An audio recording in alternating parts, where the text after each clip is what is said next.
오늘 이 말씀을 증거해달라고 우리 박 목사님으로부터서 부탁을 받은 게 한 달 전이죠. 박 목사님이 저를 참 괴롭혀서 한 달 동안 잠을 못 자게 만들더라고요.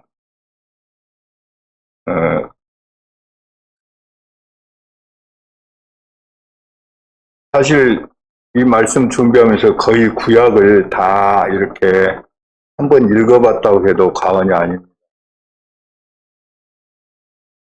성경은 우리 개인의 한 역사를 기록하고 있는 책이 아닙니다.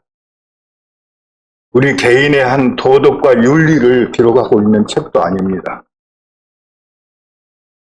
성경은 하나님의 경륜을 말씀하고 있습니다. 여러분, 경력과 경륜은 분명히 차이점이 있어요. 경력이란 것은 내가 살아온 이력서를 내가 이렇게 살았다, 내가 뭘 이루고 했다 해서 이력서에 쓸 수 있는 것들이 경력이에요. 그러나 이 경륜이라는 것은 이걸 분명히 알아야 우리가 성경을 바르게 이해할 수가 있습니다. 경륜이란 것은 높으신 분이 자기의 뜻을 내가 이렇게 펼치겠노라 하고 선언하고 이루신 것을 우리가 경륜이라고 해요. 정말 높으신 분이에요. 우리에게 높으신 분은 누구입니까? 목사님입니까? 장로님입니까? 아니에요. 하나님 그분이에요. 이 하나님께서 내가 앞으로 세상을 이렇게 하시겠다는 그 계획을 선포하시고 그 계획대로 이 모든 세상을 정말 이 천지창조를 이루어 나가신 하나님의 뜻이 이루어지는 것이 바로 경륜이라고 말할 수 있습니다. 그래서 성경은 하나님의 자기 계시입니다. 그래서 구약은 뭐입니까? 다 함께 따라서 했어요. 구약은 오실 하나님, 신약은요 오신 하나님. 그래서 여러분들이 성경을 볼 때 제일 중요한 것은 정말 구약에서는 하나님이 어떻게 이 땅에 오실 것인가를 어떻게 표현하고 계시는가, 어떻게 말씀하고 계시는가. 그리고 신약에서는 이 오신 하나님이신 예수께서 오늘 이 세상 백성들을 위해서 어떤 일을 하셨는가, 그리고 어떻게 이 고난을 뚫고도 그 일을 이루셨는가 하는 것을 보는 것이 성경이에요. 여러분들이 그걸 보고 깊이 묵상하고 기도해야 되는 것이 성경에 대하는 우리의 본 자세입니다. 오늘 히브리서 13장은 믿음의 온전한 삶에 대해서 말씀하고 있습니다. 사실 히브리서 13장 오늘 굉장히 많은 본문을 여러분들이 함께 읽었는데요.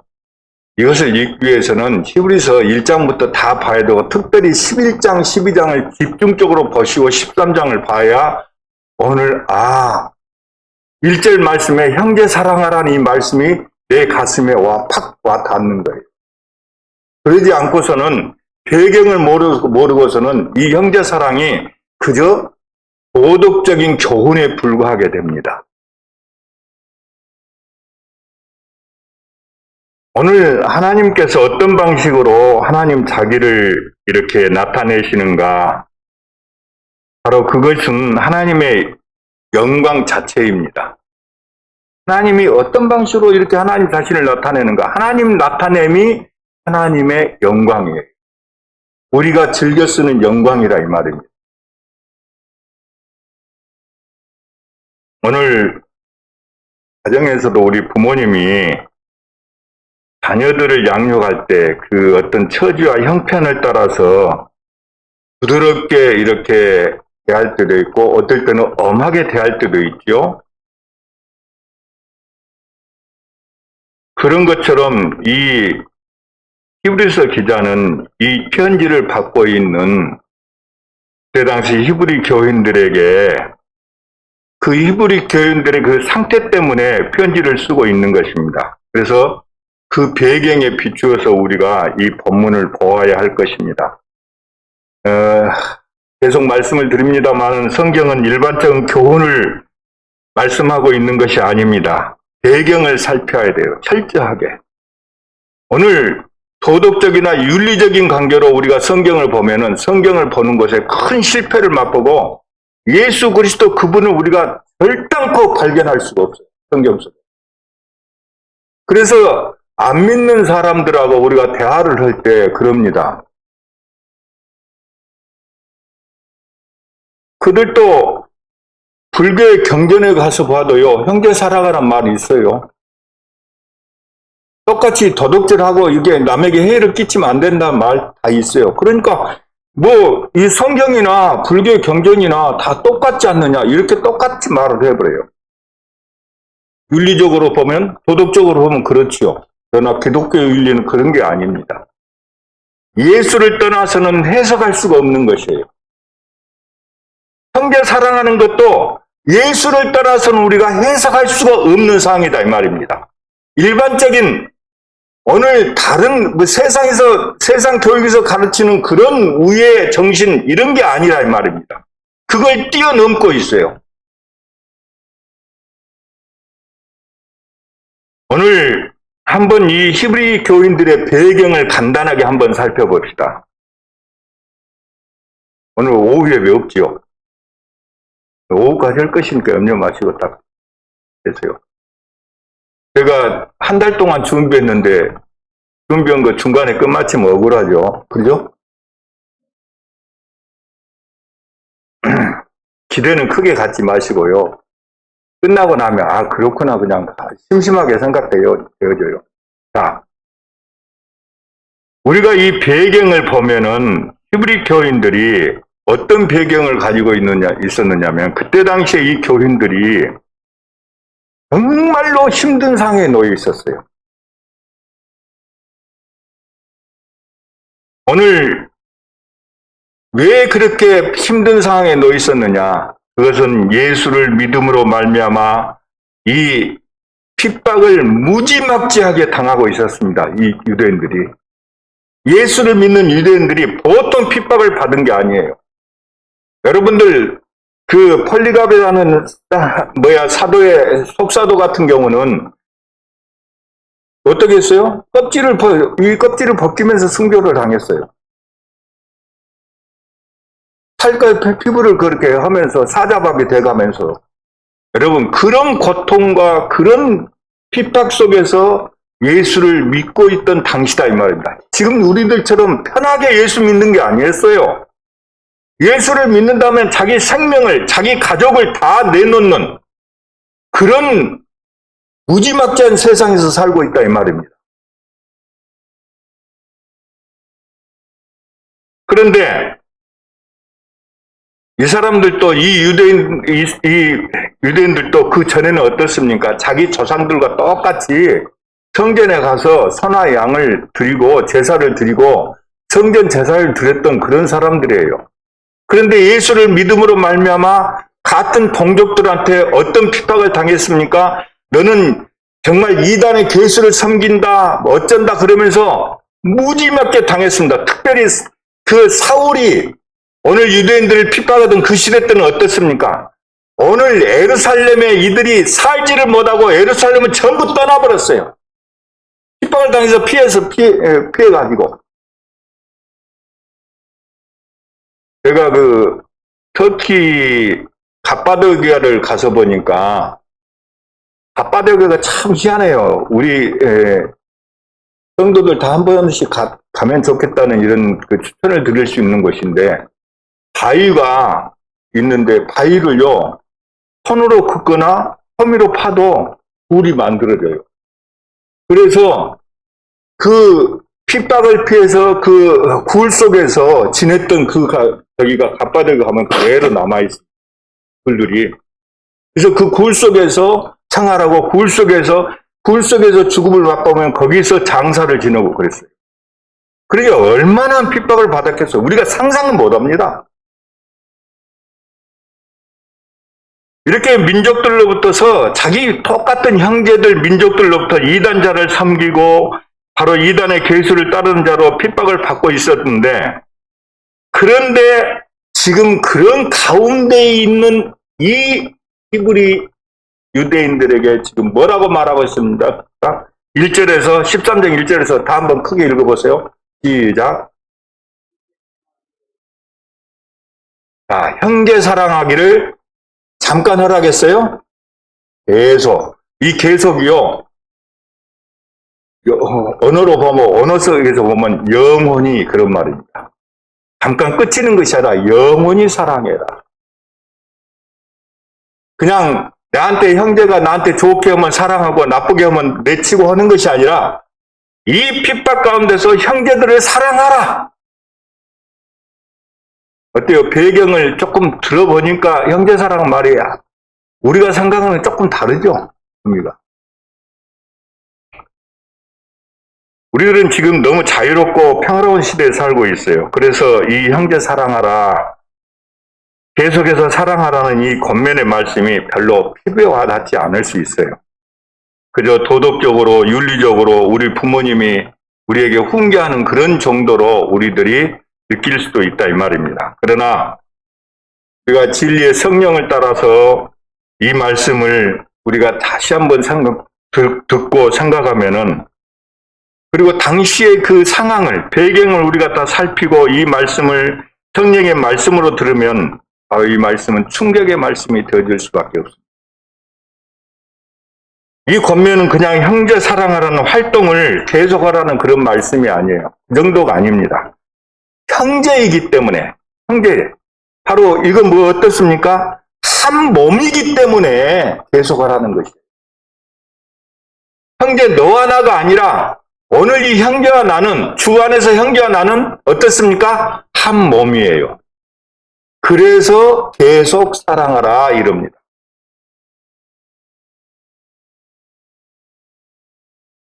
오늘 어떤 핍박과 어떤 환경 속에서도 이 형제 사랑을 그칠 수가 없는 것이기 때문에 계속 사랑하라 이렇게 말씀하고 있어요.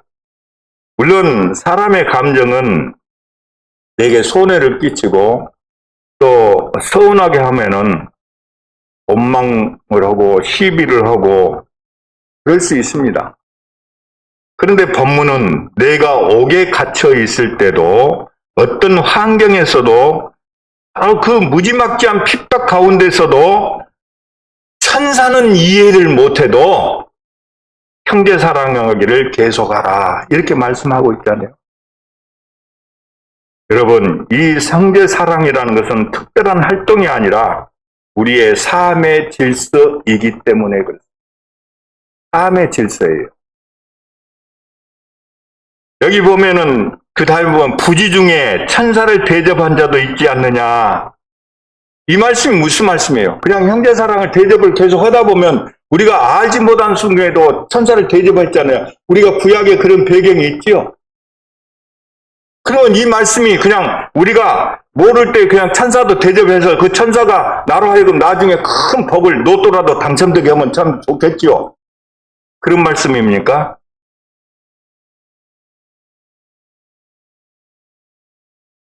오늘 부지 중에 천사를 대접한 자도 있지 않느냐고 이 말씀을 하심으로 이 말씀이 무슨 의미입니까? 우리의 사랑의 봉사가 우리의 삶 자체가 되어야 된다 하는 말씀. 천사를 부지 중에 대접한다. 이것은 우리들의 사랑의 봉사가 참으로 우리의 삶 자체가 되어야지 일시적으로 해서는 안 된다 이 말씀이에요. 부지 중에 천사를 어떻게 대접합니까? 우리의 삶, 일상 자체가 그렇게 형제 사랑하기를, 형제 대접하기를 일상적으로 되어졌을 때 부지 중에 천사를 대접할 수 있는 것이지, 했다 말았다 하면 대접할 수 없는 것이에요. 그러니까 형제 사랑이라는 것은 우리의 삶의 온전한 질서이다. 어떤 삶이요? 믿음의 삶의 온전한 질서이다. 하고 말씀하는 것입니다. 자, 두 번째로요.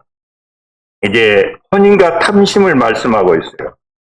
제가 결론으로 말씀드릴 수 있는 것은 지금 찬미의 제사가 오늘의 결론이기 때문에 이 혼인과 탐심 하는 문제는 조금 빨리 지나가겠습니다.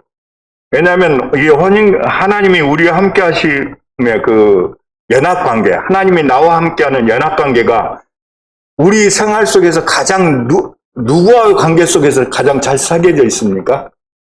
예? 누구와의 관계? 부부관계 속에서. 왜?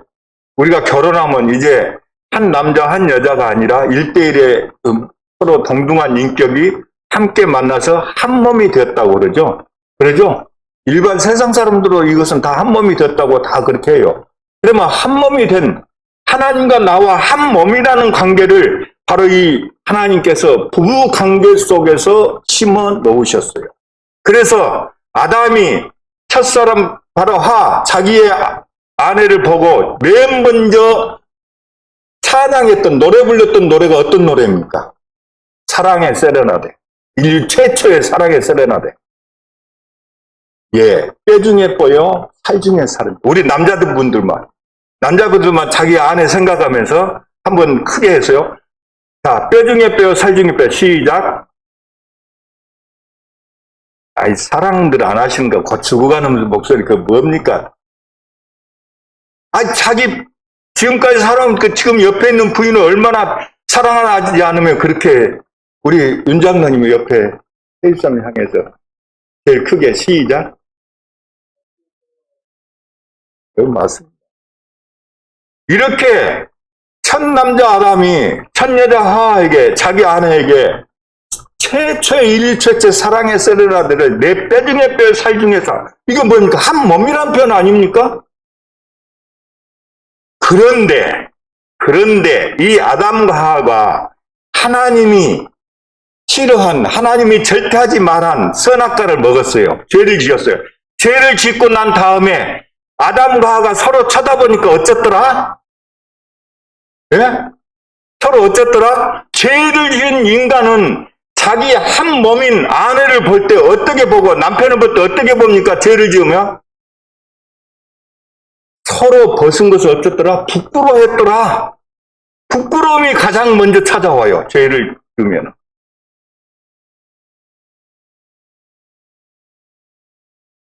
오늘 그들이 벗었음을 부끄러워해서 서로 가리웠더라 그랬어요. 이것은 한 몸에서 절단됨을 의미하는 것이에요. 이렇게 죄는 우리를 한 몸으로 만들지 못합니다. 오늘 하나님 앞에 죄는 절대 하나님을 아버지라고 부를 수 없다 이 말입니다.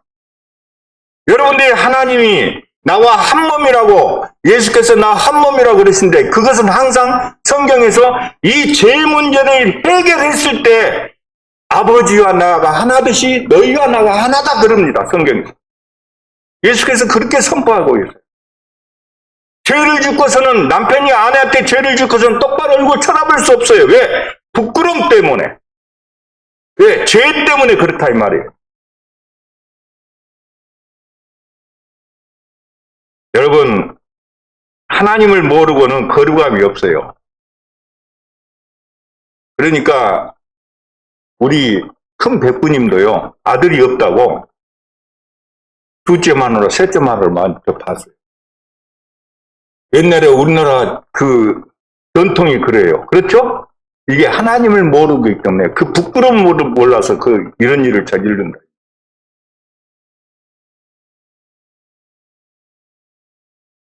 참으로 하나님을 모르는 일, 이것이 우리에게는 두려운 일입니다. 오늘 우리가 핍박을 받는다거나 또는 경제가 어려워지고 또 그렇게 되면은 있는 자가 없는 자를 추탈하게 돼 있어요. 인간 세상에 그 하나님을 모르는 일반적인 세상에서는 있는 자가 없는 자를. 그래서 우리 옛말에 그런 말이 있어요.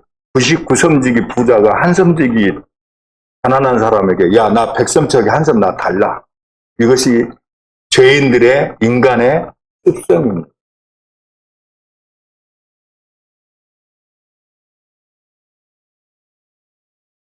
오늘 이런 일이 왜 일어납니까? 왜 있는 자가 없는 자를 수탈하고 어떻게든지 내 것으로 만들려고 하는 것입니까? 이것이 무엇 때문에 일어나요? 이건 바로 탐심입니다. 탐심이에요. 그러면 탐심이 무엇입니까? 탐심이. 여러분, 탐심이 바로 우상숭배예요. 우상을 숭배한다는 건 다른 것이 아니라 내 안에 탐심으로부터 출발을 하는 것이에요. 우리가 보이는 정말 부처에다 절하고 이런 건 우리가 쉽게 이겨낼 수 있어요. 저건 보이는 것이니까 그걸 피할 수 있어요. 그러나 보이지 않는 것은 정말 피하기가 힘들어요. 내 안에 있는 욕심, 이거 피하기 힘듭니다. 그렇기 때문에 탐심이 바로 우상이요. 우상은 한마디로 정의하면 하나님보다 다른 것을 사랑하는 것이 우상입니다. 하나님을 사랑함이 마땅한데 하나님보다 그 무엇을 사랑하는 것이 우상이에요. 그래서 오늘 본문에서 돈을 사랑하지 말라. 이 말씀이 무슨 말씀입니까? 하나님보다 돈을 더 사랑하지 말라는 것이에요. 그런데 이걸 오늘 이단들이 어떻게 사용합니까? 오늘 대순진리라고 있죠? 그건 전두환 시대 때요. 오늘 많은 혹세무민한 사람들을 잡아다가 자기 위에다가 해놓고 재산 다 바치게 해가지고 그렇게 해가고 재산 엄청나게 불린 것이 대순진리예요. 이건 이단이야 일반 종교에서 그런 것이 아니라 기독교 안에도 이단들의 제일 먼저 성경에 보면 돈은 일만하게 뿌리라겠고 돈을 사랑하지 말라겠고 너희들이 있는 돈 나한테 다 바쳐라. 그건 우상이에요. 오늘 돈을 사랑하지 말라는 것은 돈이 나쁘다는 것이 아닙니다. 돈보다도 하나님을 더 사랑해야 되는데 하나님보다 돈을 사랑하지 말라는 것이지 돈이 나쁘다는 것이 아니에요. 우리가 성경을 바로 봐야죠. 그러니까. 이게 바로 혼인과 탐심이 연결된 이유가 바로 여기에 있는 것이에요.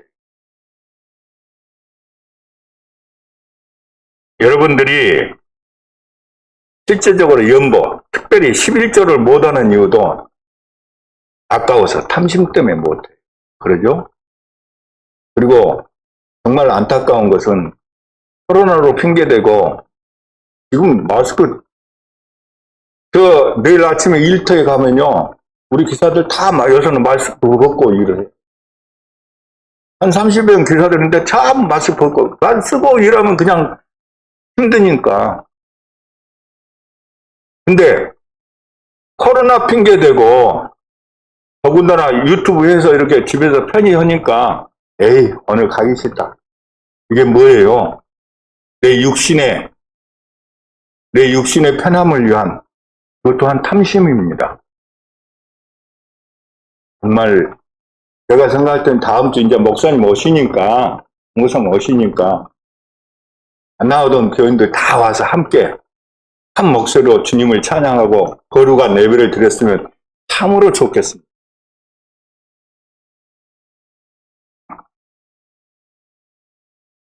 세 번째로 이제 믿음의 온전한 삶의 세 번째가 뭐냐? 주의 고난에 함께 참여하라는 말씀입니다. 자, 주의 고난에 함께 참여하라고. 여기 6절부터 14절 사이에 있는 말씀들이에요. 오늘 우리가 이 고난에 참여한다는 것이 어떤 의미이냐? 곧 은혜 가운데 사는 즐거움입니다. 예수 그리스도의 고난에 함께 참여한다. 하나님의 고난에 우리가 동참한다는 것은 바로 하나님의 은혜 가운데 사는 증거인다 이 말이에요. 증거이고 즐거움이에요. 하나님의 은혜 가운데 산다는 것은 내가 자유를 누리고 편한 것 또는 여유 있게 사는 것 또는 내 영혼아 편안하다 해서 영혼이 편안한 것 이것만을 말하고 있지 않아요. 주의 고난에 참여한다는 것은 성도의 삶의 분기십니다. 주의 고난은 바로 십자가의 고난입니다.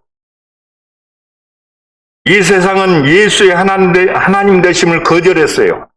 그래서 십자가에 못 박아 죽여버렸습니다. 죽게 만들었어요. 우리가 그리스도의 영을 따라서 살면서 예수 그리스도를 거절하는 세상에서 칭찬을 받는다는 것은 불가능한 일입니다. 전혀 불가능해요. 세상은 예수를 십자가에 못 박게 했습니다. 그렇게 죽였습니다. 그렇게 고난을 받고 그렇게 핍박을 했습니다.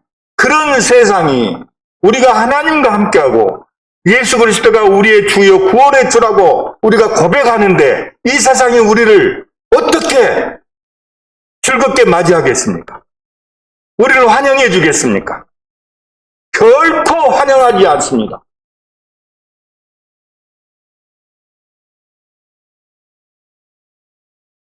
오늘 빛과 어둠이 함께할 수 없는 것이 불가능합니다. 빛과 어둠이 함께한다는 것. 우리들이 도덕적인 문제로 욕을 먹는 것은 부끄러운 일입니다. 그러나 진리를 따라서 욕을 먹으면 그것은 정상적인 일이에요. 진리를 따라서 욕을 먹는 건 정상적인 일이라 이 말이에요. 오히려 하나님의 은혜가 크게 역사하고 있는 것이라 이 말입니다. 오늘 구약의 제사를 한번 생각해 보세요. 간단하게 그 구약 제사를 오늘 본문에도 구약 제사가 간단하게 피력되어 있어요. 오늘 대석죄일에 짐승의 피를 지성소에 뿌립니다. 구약의 제사 그 근본이. 그리고 그 육체는 영문 밖에서 불을 사릅니다. 그리고 다른 염소는 광야로 돌려보내버립니다. 그러니 제사장은 먹을 것이 있습니까? 없습니까? 하나도 없어요. 오늘 구약의 제사를 보면은. 그래서 제사장도 먹을 것이 없습니까? 백성들도 굶어야 돼요. 이것이 구약 제사의 토대입니다. 구약에서는 실제적으로 유대인들에게 유익을 준 것이 없어요. 이 제사 때문에 나머지 1년 동안 다른 제사들이 사실 가능하긴 합니다. 자, 예수님은 한번 보십시오. 대속죄일에 예수님께서 대속죄일에 이제 양이 되셨어요. 구약의 구약 제사의 대속죄일에 우리가 대신 받았던 그 양이 이제 예수님 직접 양이 되셨습니다. 그리고 친히 자기 피로 오늘 하나님의 지성소에 뿌리셨습니다. 자기 육체는 영문 밖 예루살렘 밖에서 십자가에 못 박혀 죽었습니다. 그렇죠? 나무에 달려 죽는 자마다 저주를 받는 것이라고 했어요. 저주받는 죽음을 죽으셨어요. 그리고 그 주님께서 내 살과 피를 먹고 마시라고 그랬습니다. 그죠? 사실 우리가 현대교회에서 시간을 절약하기 위해서 이 예배 시에 성찬식을 안 합니다만은 여러분들이 이 연보를 드리는 것도요, 실제적으로 성경적으로 보면은 오늘 다 성찬식에 참여를 해야 됩니다. 그리고 성찬에 참여한 사람만이, 그런 성도만이 연보를 드릴 수 있어요. 누구나 연보를 드리는 것이 아니라 아직 예수를 하나님이라고 인정을 안 하고 있는 사람이 어떻게 연보를 드릴 수 있어요? 근데 그런 사람이 있어요. 선거 때만 되면은 자기 의원 나왔다 어쩌다 해갖고 교회 가서 헌금 낸다는데 그 헌금 받아서는 안 됩니다, 교회.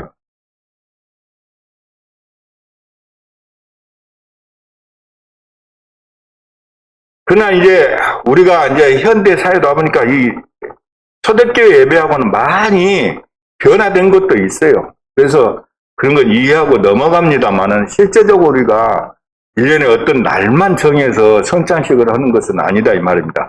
성찬은 매주 있어야 되는 것이 성찬의 의미가 거기에 새겨 있는 것이.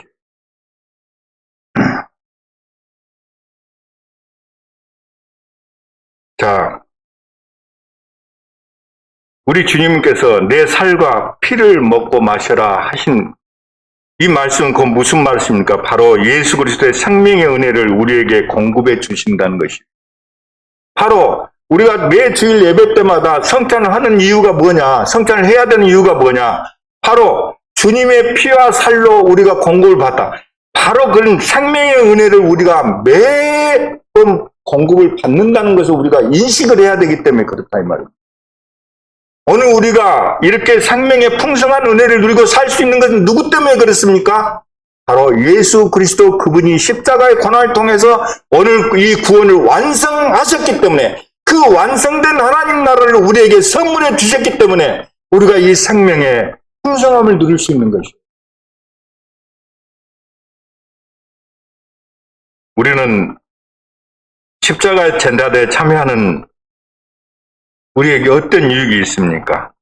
바로 주님의 살과 피로 우리가 양육을 받습니다. 그런 유익이 있습니다. 그래서 내가 아버지로 말미암아 산 것처럼 나로 말미암아 살리라고 이렇게 말씀하시는 것이에요. 예수의 피, 예수의 살이 오늘 하나님과 내가 한 몸으로 살 수 있게 만들었다 이 말이에요. 그러니 주님이 계신 곳에 주의 교회가 있는 것입니다. 그리고 주님의 백성이 주님의 십자가의 길을 걸을 수가 있는 것입니다. 그러니 본문은 말씀하십니다. 뭐라고요? 너희들은 예수를 따라서 여기는 영관 사람이 없는 줄 알고 주님의 능력을 짊어지고 영문 밖으로 나아가라고 말씀하고 있어요. 여러분, 고난받기를 두려워하지 마십시오. 뒤로 처지지 마십시오. 마땅히 주의 고난에 참여해서 주님이 가신 길을 함께 걸으라고 오늘 본문이 우리에게 강조하고 있습니다. 그것이 믿음의 온전한 삶이라고. 자, 마지막 네 번째로 이제 찬미의 제사를 드리라고 말씀하십니다. 15절 이후에서 쭉 21절까지 찬미의 제사를 드리라고 말씀합니다. 찬미의 제사. 찬미의 제사 하니까 우리가 예배 시작 전에 우리 윤장로님 인도로 찬양을 많이 하지 않습니까? 찬미의 제사 할 때 꼭 이 입술로 부르는 곡조 있는 노래만이 찬양일까요? 그것만이 찬미일까요? 성경은 결단코 노라고 말합니다. 오늘 이 본문에서도 찬미 제사를 드리라고 말씀하고 있는 것은 우리의 믿음의 삶의 결정판이기 때문에 그렇습니다. 찬미의 제사, 이게 우리가 믿음으로 사는 삶의 결정판이에요. 여러분들 날마다 내가 입술로 부르지 않더라도 찬미의 제사를 드리고 사시기를 바랍니다. 어떻게 해요?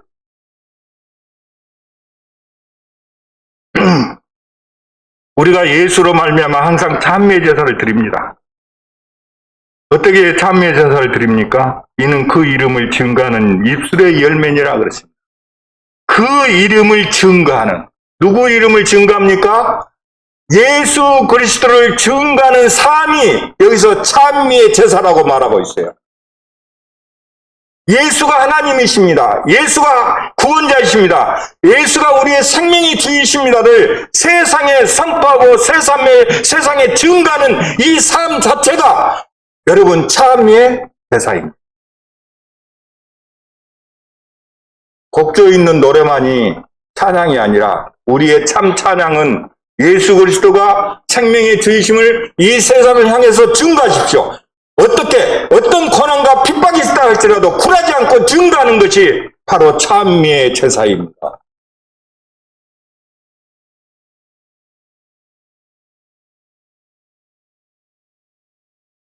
그러면서 이 16절 말씀에 보면 오직 선을 향하고 나눠주기를 잊지 말라고 이렇게 말씀하고 있죠. 바로 이 같은 제사를 하나님께서 기뻐하신다고 합니다. 이것은 16절은 지금 무슨 말씀을 하고 있느냐? 선행의 제사, 그 구제의 제사를 말하고 있어요. 그러니까 찬미의 제사와 구제의 제사가 동격입니다.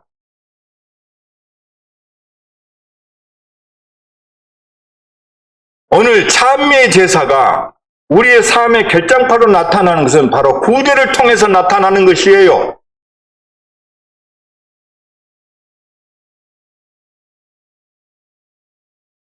그리고서 나서 17절에 계속되는 말씀은 너희를 인도하는 자에게 순종하라고 이렇게 권면하고 있죠. 순종하라고.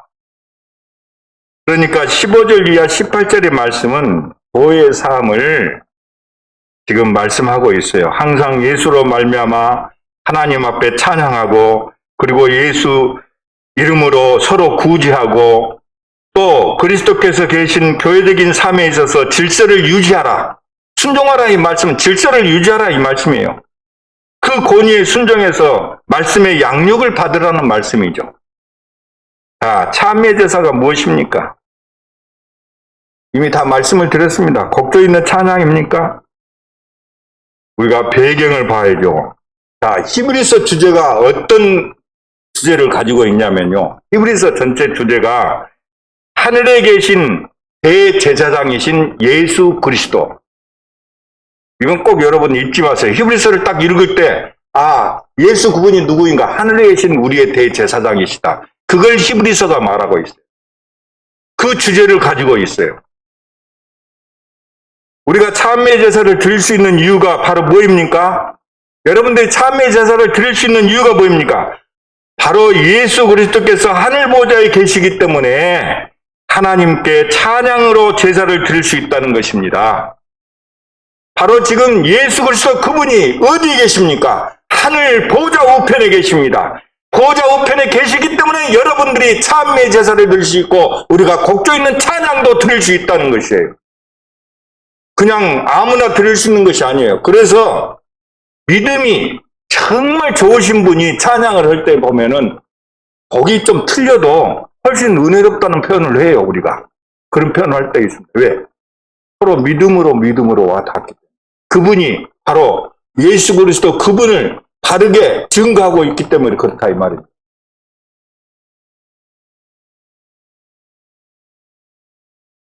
오늘 구약 제사를 보면은 소나 양을 잡아가지고 하나님 앞에 나아갔습니다. 구약의 제사는 하나님도 지성소에서 휘장으로 가려우신 방식으로 바로 이렇게 대제사장들을 만났어요. 그런 방식으로 구약에서는 예배를 드렸습니다. 물론 구약의 제사도 예수의 제사입니다.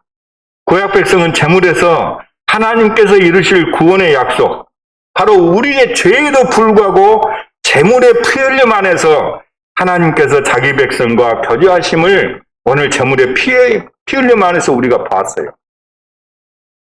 그런데 이 하나님의 약속을 바르게 파악하지 못해서 오늘 죄를 지으면 어떻게 했느냐면은 큰 죄를 지으면 큰 소를 바치고 작은 죄를 지으면 작은 소를 바치는 식으로 하나님의 은혜의 제도를 인간 행위의 제도로 잘못 알아가지고 오히려 자기 공로로 하나님 앞에 넘어져 버렸어요. 구약의 백성.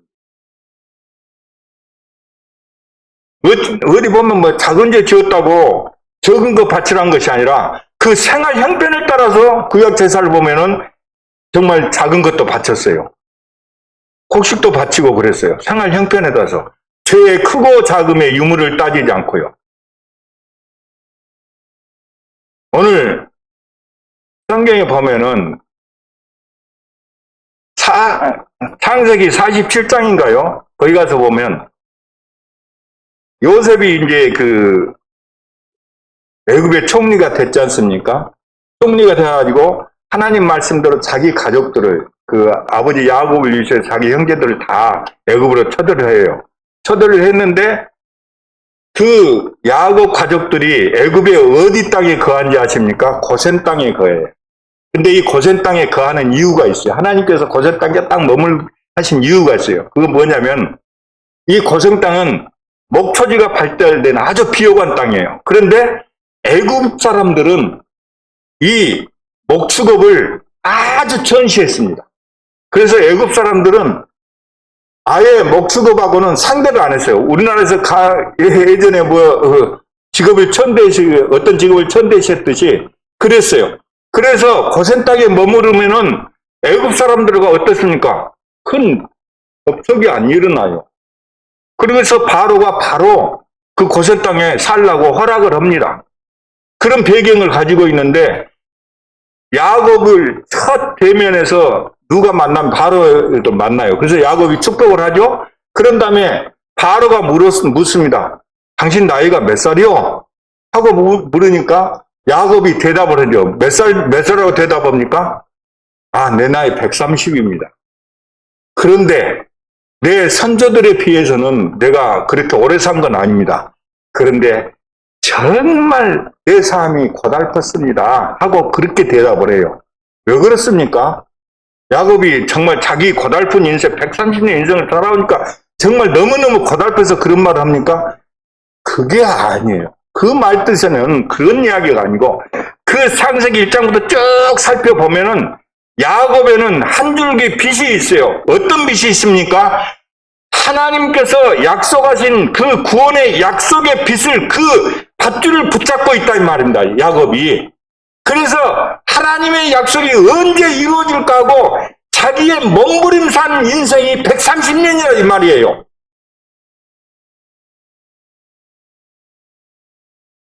오늘 우리는 하나님의 약속이 이루어졌습니다. 오늘 아브라함과 이삭과 야곱 구약의 모든 백성들은 오늘 하나님의 약속이 희미하게 있어요.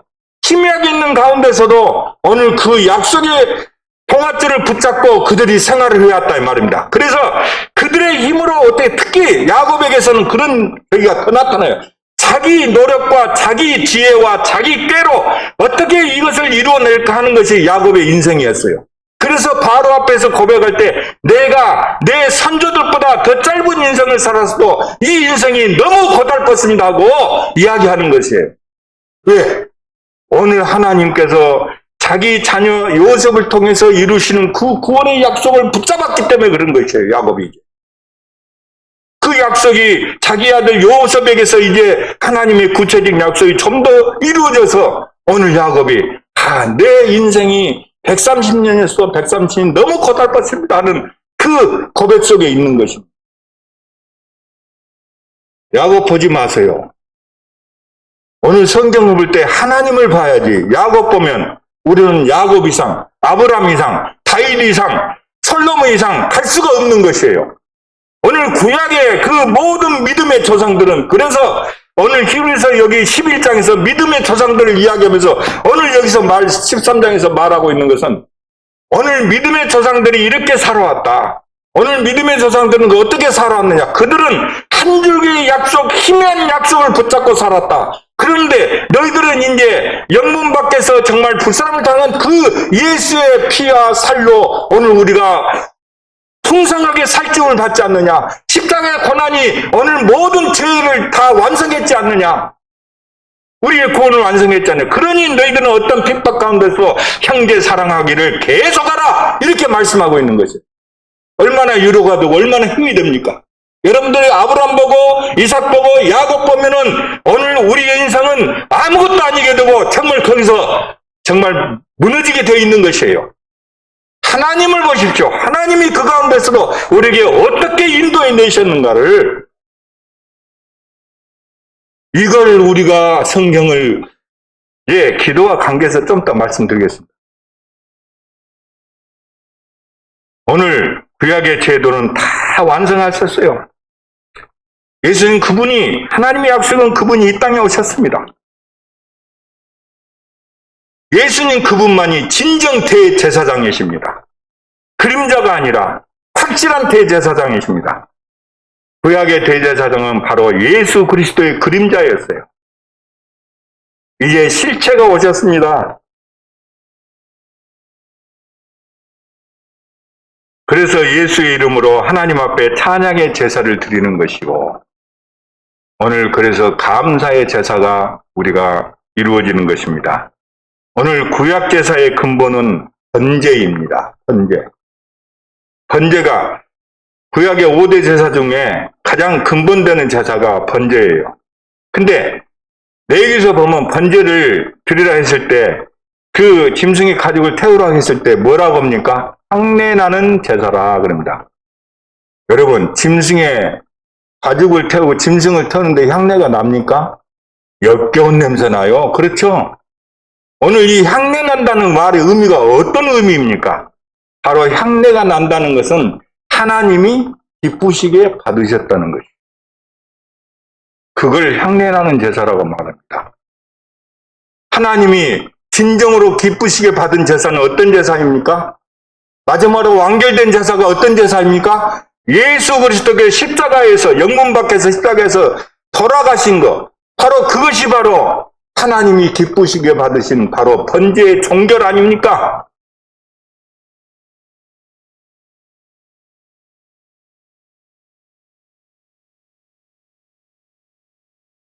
그런데 이걸 찬미의 제사라 이렇게 본문은 그렇게 연결하고 있어요. 그래서 구약제사의 번제를 이 히브리서에서는 어떻게 표현합니까? 찬미의 제사라 이렇게 표현한 것이에요.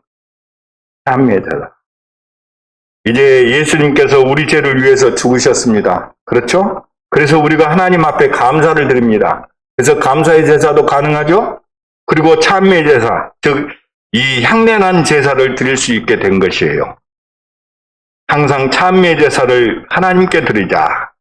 이는 그 이름을 증거하는 입술의 열매니라 이렇게 말씀하고 있잖아요. 그러면 우리들이 어떻게 예수의 이름으로 하나님 앞에 찬미의 제사를 드립니까? 그 이름을 증거하는 입술의 열매니라.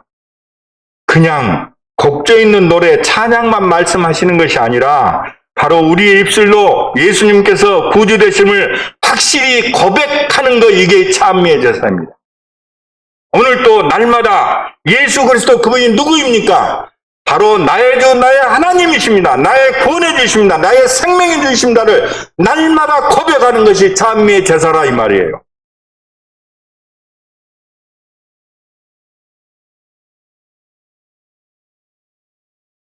우리의 입술로 예수님께서 구주 되심을 확실하게 고백합시다. 그것이 찬미의 제사를 하나님께 드리는 것이요 예수의 이름을 증거하는 것입니다. 예, 하나님이 아들 안에서 우리를 구원하셨습니다.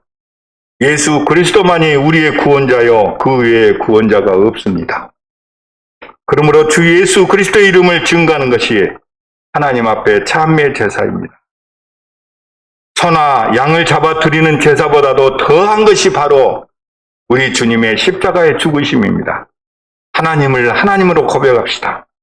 하나님을 하나님으로 시인하는 것, 이것이 우리의 찬양이요 감사의 제사입니다.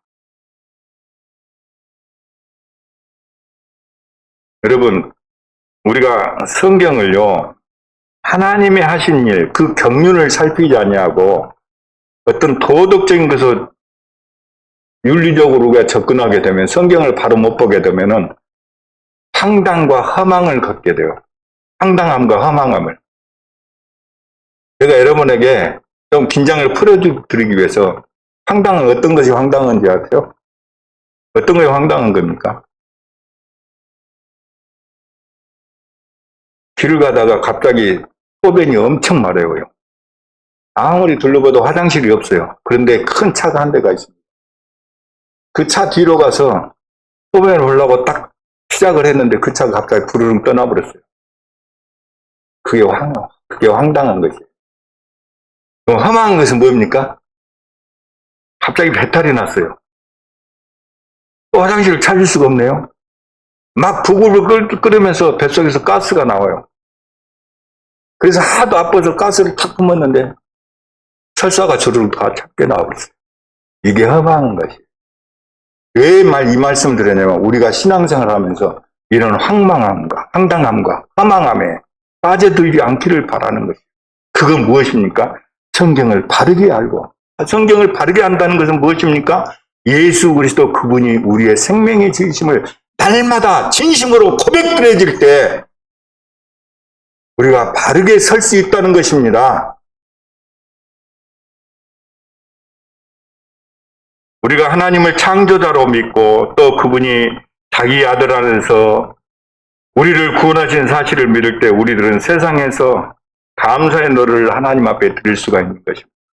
그리고 마지막으로 오늘 이 본문 21절 말씀에서 기도하라고 그랬어요. 기도하라고. 그러니까 왜 막 이렇게 기도하는 삶을 맨 뒤에 두었을까요?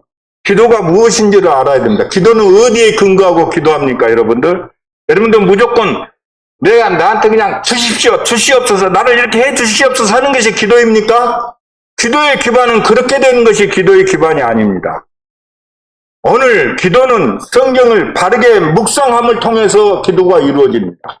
어디서부터 출발합니까? 하나님의 경륜을 우리가 바로 살펴봐야 합니다. 오늘 본문에서 나와 있는 배경을 먼저 보시고 이 배경 속에서 이 말씀이 무엇을 우리에게 보여주고 있는가를 우리가 확실히 보면서 그 말씀을 정말 묵상을 해야 돼요.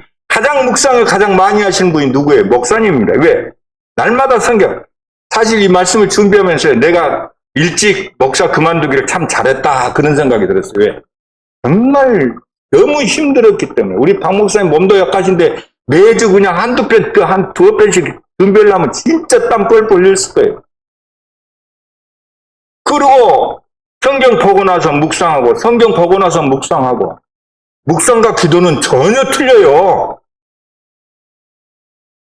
그러고 난 뒤에 거기서 묵상을 통해서 우리가 발견되기는 발견점이 있어요. 아, 하나님이 이렇게 해서 내 삶을 이렇게 지금 현재 사랑하기를 정말 고난 중에서도 우리가 이 고난에 대해서 확실히 그 배경을 보면 어떤 고난 가운데서 내가 정말 이렇게 해야 되구나 발견되는 것이 있어요. 이 발견된 것을 내가 삶으로 직접 나아가는 것이 기도예요.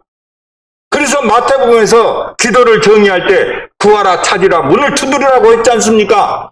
이건 그건 무엇이에요? 우리가 입술로 구하는 것만이 기도가 아니라 문을 두드리라. 정말 내가 일어서서 찾으라. 일어서서 문을 두드리라. 그 삶으로 사는 것 자체가 오늘 우리가 기도라 이 말이에요.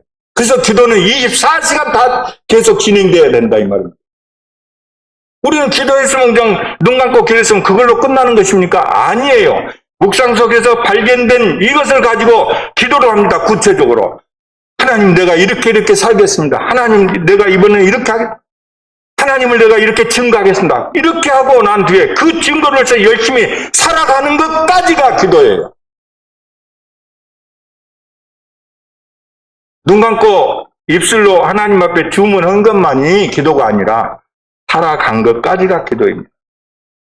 참으로 주님 앞에서 이런 삶을 사시기를 바랍니다. 믿음의 삶을 살 때 오늘 우리 교회가 이렇게 남들의 눈에는 적게 보일지라도 일당백, 일당천 아닙니까? 저는 여기서 제가 이 교회에 속한 지가 한 7년 됐어요. 근데 7년 동안 봐오면서 답답한 점도 있고 또 굉장히 귀한 점도 있고 정말 계속해서 이렇게 가면 참 좋겠다는 점도 참 많습니다. 여러분들 일어나십시오. 역동적으로 삽시다. 역동적인 믿음이 필요한 이 시점이라고 생각합니다. 우리가 주보 보면은 지금 전도하기 좋은 때라고 이렇게 나와 있습니다. 정말 전도하기 좋아요. 여러분들 가서 증거하십시오. 증거해서 여러분들의 입술의 열매가 정말 이 교회의 아름다운 열매로 맺혀지기를 바랍니다.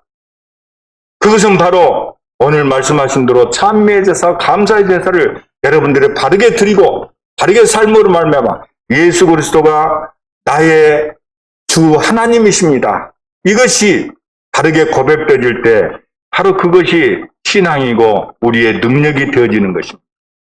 오늘 그런 분들이 되어지기를 주님의 이름으로 다시 한번 부탁을 드립니다. 기도하십시다.